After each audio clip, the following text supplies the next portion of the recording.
everyone, I'm John Dreyer, and welcome to the first episode of our show. I'm excited to bring you this new series where we'll be helping you, the viewer, get the most from your Fender gear, and doing it here in Corona in our video studio right next door to the factory. So whether you're a seasoned player, a performer, collector, or just passionate about gear, we'll give you access to the best of what we make and how to use it. We'll dive into iconic Fender products and platforms to give you a behind-the-scenes look at everything from how they're made to all the different ways you can use them to create, perform, and share your music. And in this very first episode, we're starting off with a true legend, the Fender Stratocaster. Now, I know it's impossible to encapsulate all things Strat into one video, but we'll break down the Strat's history, its signature sound, its versatility, and how it's become a true chameleon for players of all styles. We'll take a look behind the scenes, both into the production process in the factory and custom shop, and talk a little bit about modding and customization, plus maybe a few surprises. So let's kick things off over at the studio with Justin Norvell. All right, this way to Studio One. All right, we are here with Justin Norvell, who runs our Fender products. Thanks. Awesome. Happy to be here. Thanks for having me. What is it about the Strat that makes it so amazing? Yeah, I mean, it's a simple question, but it's layered. It's a question we actually don't talk about a lot. The Strat at its essence, you know, what it is a real amazing thing of beauty because it does things that a lot of other guitars don't do. It's modular. You know, you can swap out anything on it, and it can play any kind of music. It's like one of those things that just Leo got right back in the day in 1954. You can play any kind of music on it, and it sounds beautiful. These pickups, as far as what was gotten right, everything was really gotten right, the shape, everything. But the pickups, man, it's like it works. Heavy music, you know, mellow music, whisper to a scream, and it's so expressive. You know, people have said Strat pickups are the nearest to the human voice that you can get. So it's the idea that you can be so expressive, the nuances of how you bend, how you attack with the pick. If you roll the volume off, you can get a vocal-like quality out of it. And there's an individualistic thing within a Stratocaster that gives you an identity and your own sound in addition to the sound of a Fender, which I think is something that's amazing. And that's why it's able to play in all of these genres of music. Obviously, we offer so many versions of the Stratocaster. Yeah. There's like subtle nuances, right, over the years, like different body contours or shapes and even headstock. The Strat was basically changing every couple years, you know? I mean, it started with a U-shaped neck and an ash body and a two-tone burst. By 57, it had a V-neck. You know, and it was, you know, it went to alder body, and then it went to, by 59, it had a rosewood fingerboard on it. And so it just kept changing and kept evolving throughout time. So all of those different things, you know, were still a Stratocaster, but that ability for the Strat to kind of subtly adapt and move and have different flavors is one of the things that makes it magic. So what are some of the more memorable or notable signature models over the years that you? Well, yeah, I mean, within the Stratocaster, there's still so much room for interpretation. I mean, you have Yngwie Malmsteen's model that has a fully scalloped maple neck. Right. You have, speaking of mods, that's a pretty heavy one. Eric Clapton has the 26 dB boost circuit inside of it. Ed O'Brien's got the sustainer and the mini humbucker in it. So there's a million different things that people have done with Strats. This just is a platform that is rife and open for reinterpretation.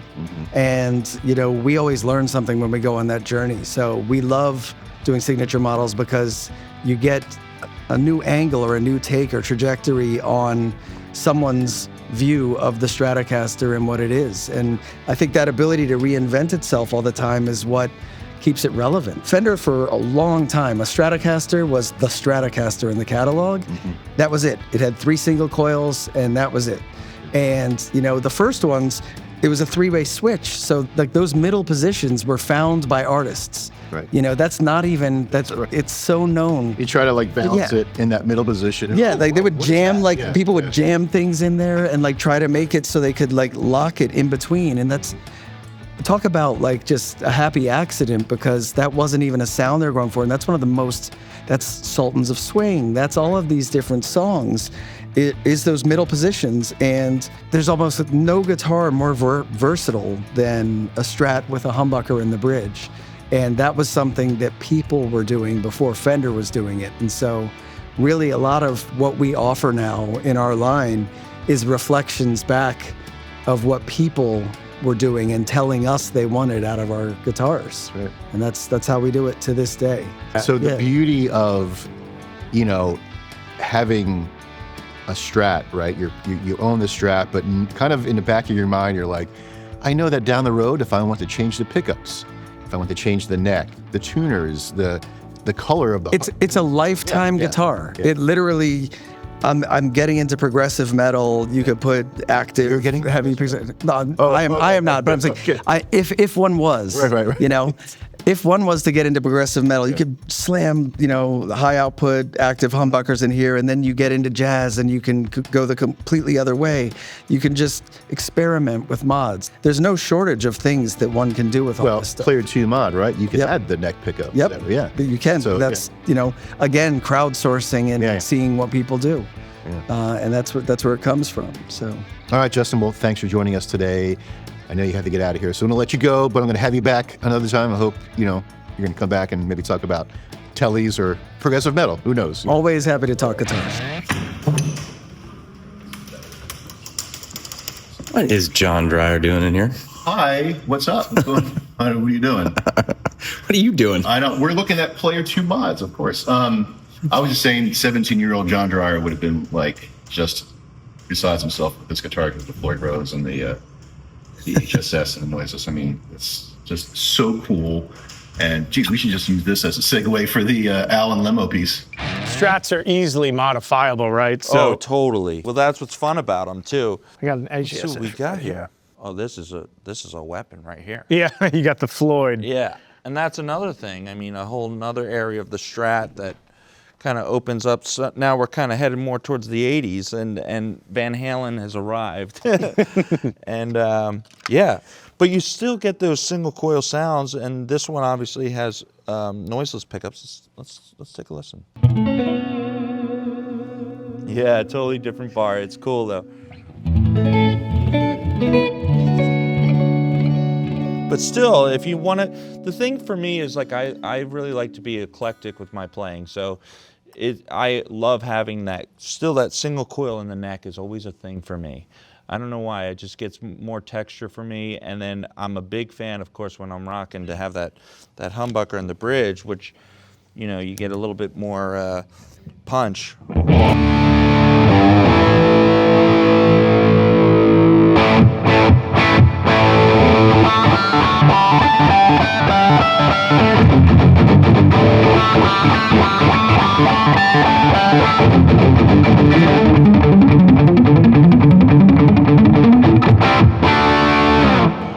Yeah. Just, but of course, the bar staying in tune and just being able to drop it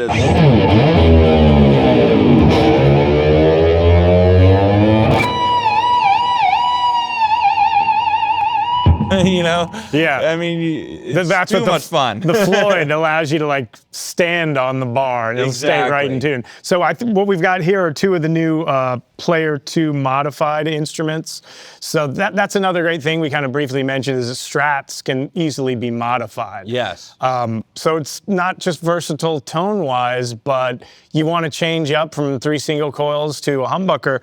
Most of our guitars are routed to accompany a humbucker as well as single coils. Right. So all you have to do is, undo 11 screws and you can pop in another guard that has an HSS configuration like you do. A lot of people modify, Floyds back in the day were one of the first things people would mod in the 80s, putting on a bridge that stays incredibly in tune. So the Player 2 mod series kind of is showing that off. We've done the modifications for people. We got the noiseless pickups in there and dropped the humbucker in there for our Floyd. Yeah. It's really, really cool. And like I said, you still have that versatility where you can clean it up and get those out of phase, Strat sounds and everything. But the humbucker, I think it's just a huge part of people's playing, expressing themselves and trying to change, different parts and make the guitar for them. So it's cool that you have the guard ready, you know, and like I said, if you want to go single coil, you can go single coil. But I think this just adds a whole nother dynamic, especially if you're playing kind of harder rock. And yeah, it's something else for sure. Yeah, now one of the modifications on the Player 2 modified is noiseless pickups. Right. And you said you always kind of want to have that neck pickup as a single coil. Yeah. Why don't you show us some of this is the new Player 2 modified noiseless pickup, so let's hear some of that. Yeah.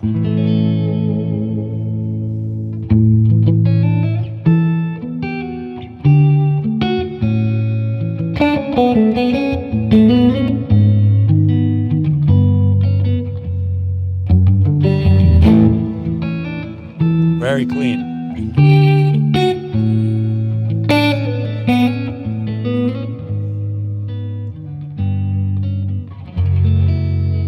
Very nice. It goes nice. from a rock machine to, you know, the cleanest ballad, and it's just it's the best. Yeah, versatility. We're going to repeat that over and over today. But I mean, we spent a lot of time, you know, revoicing the player noiseless pickups, so they have that crystalline bell-like kind of Fender trebly beautiful tone. And another thing I think about Strat pickups in general is they're really touch sensitive. And I love the way when you're playing a Strat, like how hard you dig in with your finger can kind of affect, you know, the tone simply by digging in. I think that's kind of a cool characteristic of Strat pickups. Oh, especially like that was a big thing when I kind of do those high Stevie Ray Vaughan bends, you know, where you're kind of doing the. So that's with a pick, but when you pluck it on a Strat, like I'll often switch to fingers, you get that.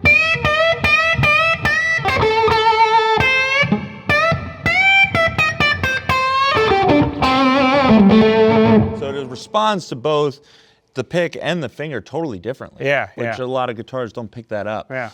All right, Marko, Ibarra, good to see you, man. Thanks for making the time for us today. As you know, we're talking about everything Strats. There's still a lot of tooling, right, that we use from, the 60s. Yeah, we have a nice mix of modern and old. Yeah. This is very old. This is one of the punch dies that we use to form the saddle for the Strat. Okay. All of our reissues for vintage stuff, still using this. Yeah, it's amazing. We do that on all of those machines. You want to take a look? Yeah, let's go. Let's go. Walk this way. Yeah. At least one says CBS era. So this is late 60s. Got it. Yeah. And what is this machine doing? Pressing, punching, forming, many different operations. Okay. So we have a ton of dies that cut, punch, press, etc.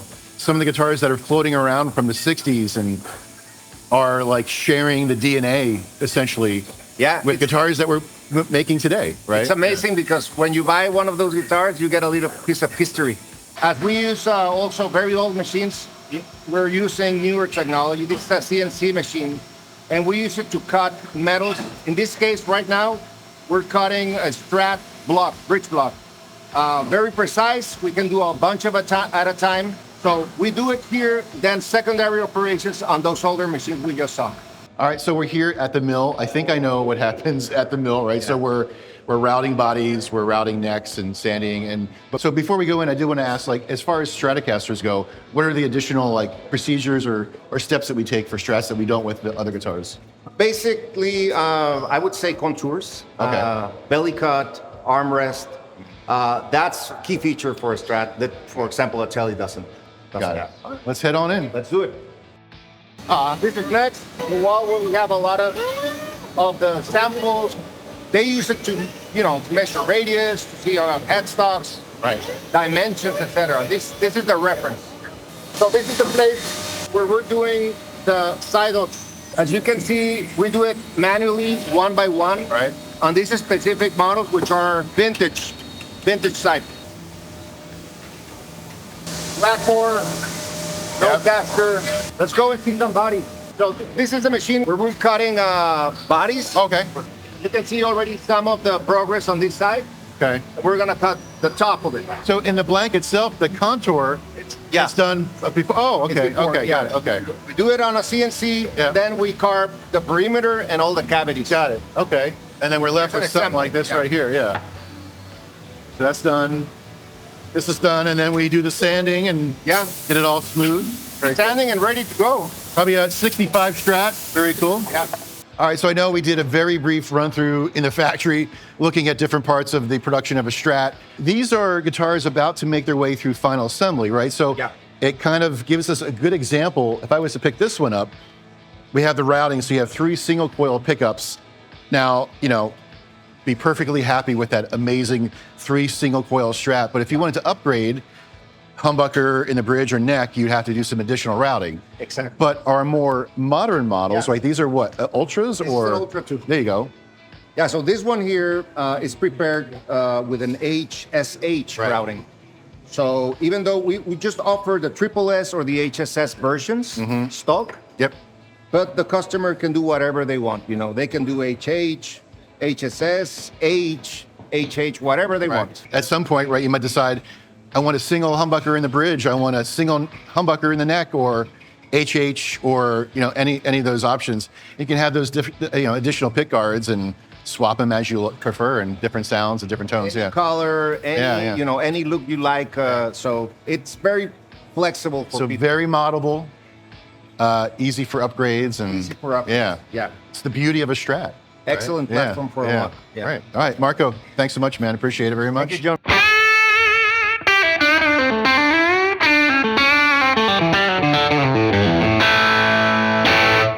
Joshua, hey, all 5 positions of a Strat, what do they sound like? Start at the bridge. Going to be your brightest pickup. I like to keep the tone knob at about 8. Let's hear it at 10 first, though. A little bit of that edge off. The tone knobs are there for a reason.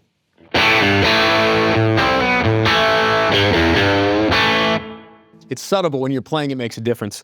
All right, let's go to the out of phase position between the bridge pickup and the middle here.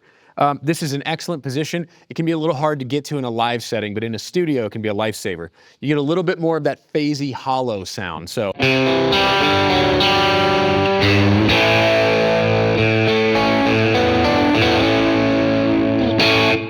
Be really nice for arpeggiated riffs because it gets a little bit more clarity between the notes. All right, let's go to the middle position, middle pickup, just right here.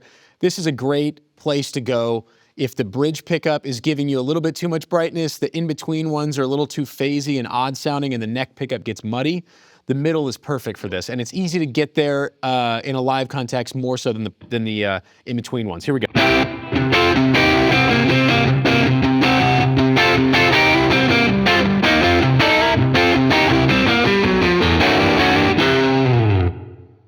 All right, let's go to the favorite for funk. This is going to be the middle position and the neck, and we're going to go right here to the 4th position. It's going to have a quacky, kind of tight thing going on.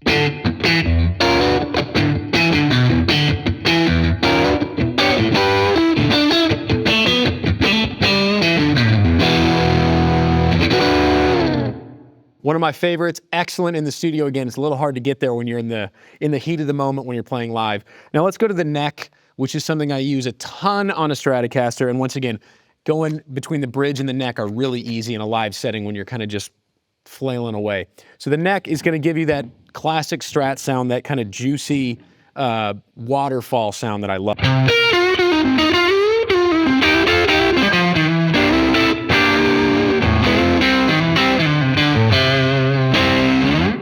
Love the neck position, and it's easier to manage than a humbucker neck position, which can get very muddy very quick. This is nice and tight, but at the same time, you can get that kind of nice chunk and openness. So let's end on the last lick on the neck.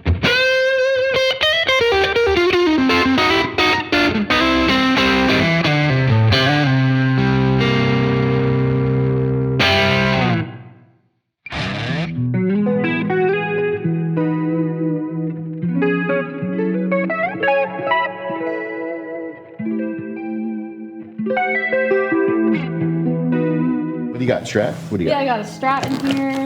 It's just an American made, and it's cool because it has this interesting Oh, finish. this is cool. So who did all this? Yeah, so there's this artist in Texas, East Gloves Guitars, and he does these cool, like, loud relics. But yeah, this Strat's been with me on tons of gigs. Like, I've taken this on the road since 2016, so. Man. What are the pickups? Do you know what the pickups are? Is it stock pickups or? Actually, it's funny. My husband's like a big Eric Johnson fan, and he had like the guts of whatever all that is, and he put it in this. So. Oh, that's nice. There you go. That's a good set of pickups.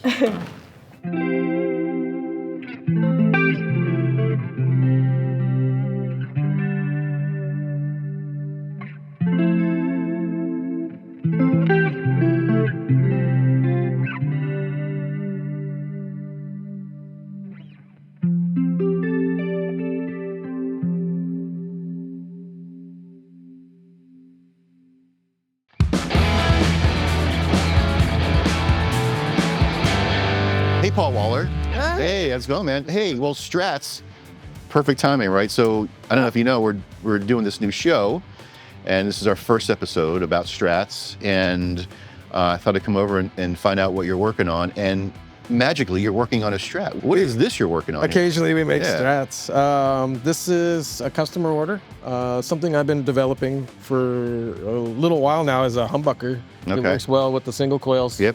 And so there's no elevator plate, it's a little underwound, no tapping, none of that. So I just find that it balances better. I didn't like that volume swell. Some people do, I don't, and that's why I wanted to kind of develop something. Yeah, I heard about this, and this is right up my alley, because as a single coil fan, mostly, I play tellies, but I have a couple Strats, but all single coils, and I have a problem sometimes with the humbucker just being too loud. And then when you go to the neck, single coil or middle, so that's what you're kind of solving here. Yeah, and being a custom shop, we're putting in whatever the customer wants. Right. And so I've kind of ran through the gamut of all the stuff.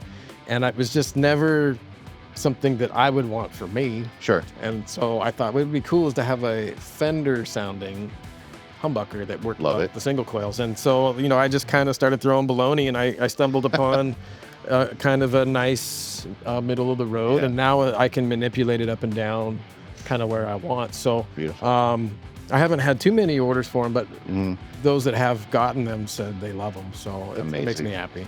Amazing. So how long have you been a master builder? I think I'm going on 15 years now. 15 years, amazing. So Strat-wise, what are some of the more popular styles or years that you're seeing? Most of our stuff is going to be vintage. Okay. We will do a modern type Strat once in a while with, quilt tops or special colors, something like that. But I would say more than 90% is going to be some sort of vintage variation. That's still what the trend is. Strat-wise, do you see like a trend on a certain year, 50s, 60s, or is it kind of like It moves, but I would say, early to mid 60s has always been the most popular, and for good reason. There's a lot of really good stuff in there. And all that. Occasionally maple necks will get trendy again, and we'll see those pop up more and more. Right. Especially we're around the anniversary. We just came off the anniversary of the Strats, so. But once those boxes get checked by customers, then it tends to go back to rosewood board Strats, which would be early 60s. What about necks? Next, we see a lot of fret wire kind of going in and out of trend. So like tall fret wire has been popular for a long time, and then I'm starting to see more of the medium jumbo and even vintage wire kind of coming back into the fold. The radius is getting flatter. Okay. Obviously. Interesting. Okay. Compounds were popular for a while. Well, actually, you mentioned, so flatter radius, are you seeing that kind of related to more humbuckers and flatter radius, and is it maybe like kind of like shredder style coming back? Or I think hopefully. I don't know. I always think 9.5 is the benchmark. That seems to be the sweet spot. Okay. Flatter is usually better for a lot of players, and so it's not uncommon for us to go flatter than that. It's very rare actually that I get a vintage 7.25 radius with vintage fret wire. Yeah. Up until more recently, I'm starting to see some of that stuff come back into the fold. And then neck shapes, is there a trend there, or? Neck shapes, they move. Again, like the 9.5, the C shape is the middle of the road. Big necks come in, by big I mean thick, come in and out of trend. For the most part, it's right at that oval C, mid 60s, early to mid 60s. So to finish up, I know you have to go back to finishing this guitar. Do you have any advice for someone thinking about ordering their first custom shop and maybe feeling overwhelmed of like, so many options? And, Yeah, there is a lot of options. And I always tell people, keep it simple. Yeah. Because I've even had artists come in with a blank check to design whatever they want. And a lot of times they go back to, I just need a good Strat. Yeah. And that a good Strat usually means like a 9.5-inch radius, a medium jumbo, stock-ish pickups. You can go up and down in winds and manipulate a little bit. And pretty straightforward Stratocaster. And sometimes when you go wild, you're really getting away from what a Stratocaster truly is. Yeah, makes sense. All right, Paul. Hey, thanks for your time today, man. My pleasure. I'll let you get back at it, and I'm gonna go try to find one of those humbuckers and take it with me. All right, Let me know if you need one. All right, see ya. Levi, hey man, good to see you. Levi Perry. I was walking by here and was struck with this yellow Strat. What are you working on here? Yeah, this is a wild one. So it's a HSS Strat in graffiti yellow, aged graffiti yellow. You can kind of see the original graffiti yellow here. Yeah. It kind of gets a little darker in certain areas, which is a really cool effect. One of the other cool things on this is it has a kind of a custom dirty boost circuit is I guess what I would call it. Is it a boost for the whole circuit or just the humbucker? A boost for it all, yeah. Okay. Yeah. So the 5-way switch works as normal. Okay. And then you got the boost here. And it's kind of a dirty boost. It's kind of more on the overdrive side, and then you got the volume for the boost. I was right just here. the volume, yeah. Yeah, and it's very reactive to the volume knob here too, so you can kind of dial it back. Yeah. Kind of get it into boost territory, and then as you dime the volume, you'll get some pretty nice overdrive sounds. Amazing. By the way, how long have you been a builder? So I've been at Fender for 13 years. Okay. I've been a builder for 2 years, going on 3 years. Oh, okay, that's right. Yeah, okay. Yeah, okay. What do you kind of see as like when you're doing Strats? What are the trends, and what are you seeing more often that people are asking for? And what's like maybe like is there a feature or a spec that you're kind of always surprised that people are asking for? Yeah. Yeah, I mean, I've been seeing a lot. Like this one is 7 1/4 radius. Oh, interesting. Which is I've been seeing a lot of that lately, which is weird because it usually tends. I would think with the humbucker, maybe, and the boost that it's like kind of a shredder guitar, but with the vintage radius, that's. But I've been seeing it kind of come up a lot more often. It seemed like radiuses were getting more flat, but for whatever reason, maybe it's just my order base. Mm-hmm. I've been seeing a lot more 7 1/4 radius, which is cool. It's something fun and different. And then doing some of the weirder things inside the guitar, like putting a boost in there. I mean, that's not new.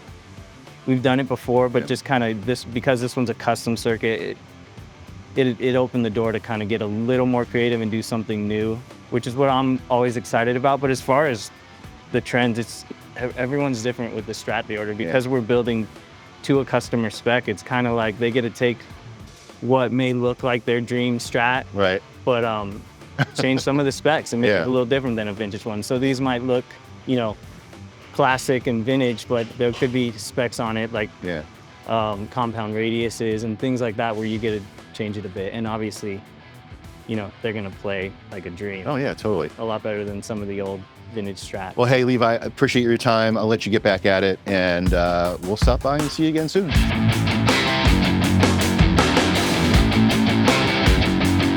Oh yeah, you're gonna crank it up with the. We're gonna see what happens here. The heavy junk. I can already hear it. You can hear it humming. Spitting and hissing and wonder. You really turn up the gain on the EVH, you really get some wild sounds and all the harmonics, like I said. So spots they don't even show up, But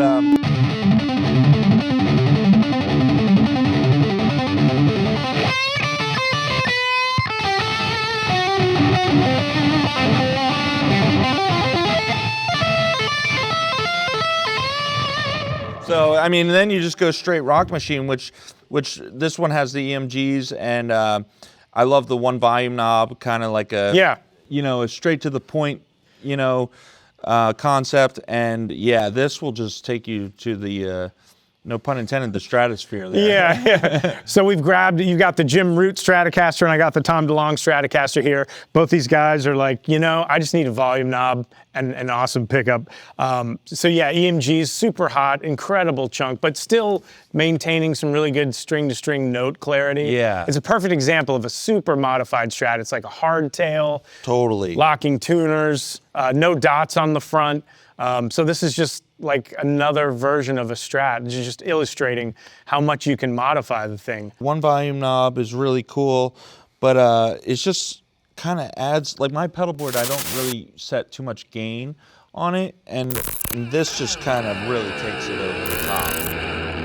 People of Earth, Stolen Nova here to interrupt your broadcast to show you something very special. The greatest Stratocaster in the universe, my Stolen Novacaster. Put it together myself. Sounds amazing. It's really heavy, but it comes with me everywhere I go.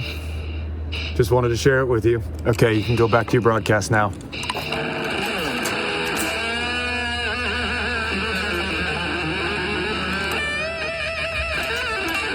Yeah, so you got kind of medium gain. Let's hear. Yeah. Let's hear what those pickups. Yeah.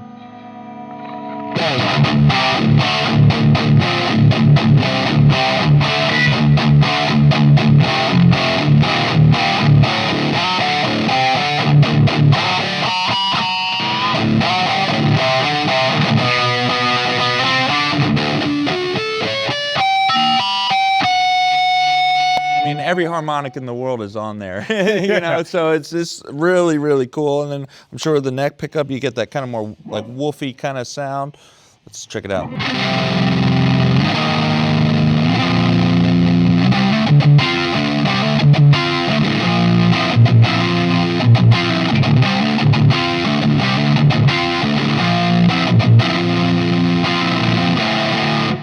I mean, that's a really cool one too. Yeah, the Duncan,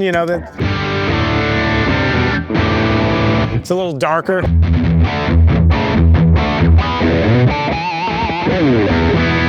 little bit darker, but this thing's kind of a fun rock machine too. It is. You've really got to just play because you got one pickup and a knob.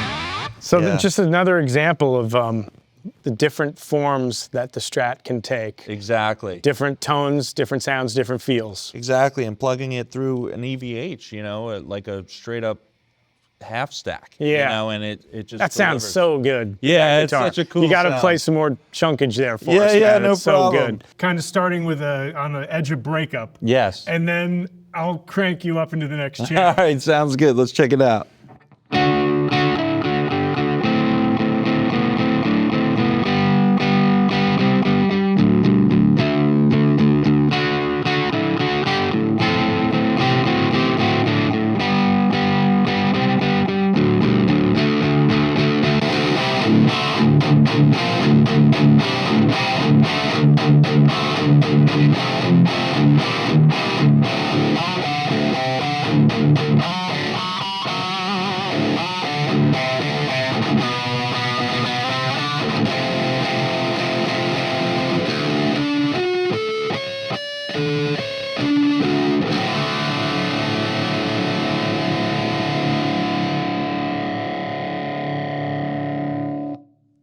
Very cool. Thank you. Wow, that sounded really good. Yeah, amazing power coming out of this guitar and that. I guess these guys kind of know what they're doing when they design these guitars. I guess so. Jim Root, Tom DeLonge. Exactly. Hi, this is David Brown. Let's answer some of your questions about Strats. The first question is, what is the best pot to use on an HSS Strat? 500K pots are usually used for humbuckers and 250K pots are used for single coil pickups. You can use a dual gang pot for that, where you can use the bottom part for the humbucker and the top part would be for the single coil pickup. Another way of doing it would be to use a 500K pot as a master volume and 250K pots on the tone controls. You can also try experimenting with different value pots to see what best suits your particular style. The next question is, what is the best way to keep a floating tremolo bridge in tune on a Strat? There are different ways that you can do this. One of the best ways would be to consider the way and style in which you want to use your tremolo system. If you want to do deep dives and want to be able to pull up on your tremolo, you're going to want a floating bridge. The drawback with that is that if you break a string, your guitar is going to be out of tune. So make sure you keep those strings nice and clean and replace them often. Another way you can ensure your proper tuning for your Strat is to ensure that your nut slots are not binding up on the strings. And also try a set of locking keys if that is going to help you out with your tuning. The next question is how to best get all 3 pickups on or any combination thereof on a Stratocaster. An easy way of doing that would be to use a push-pull pot. I believe a lot of our models have this feature already. This option allows you to activate the neck pickup in position 1, which will be bridge and neck only, and position 2 will be all 3 pickups. Next question is, how do I get the cleanest tone from a humbucker on a Strat? One of the ways of achieving this is by lowering the pickup itself. Whether it's the neck or the bridge pickup, lowering the pickup on a humbucker compared to single coils will best match the output of each pickup. However, you can go old school and use your volume control to control how much dirt or how much gain you're hearing from your amplifier. Obviously, you want to set your amplifier to a clean sound if you want to achieve that.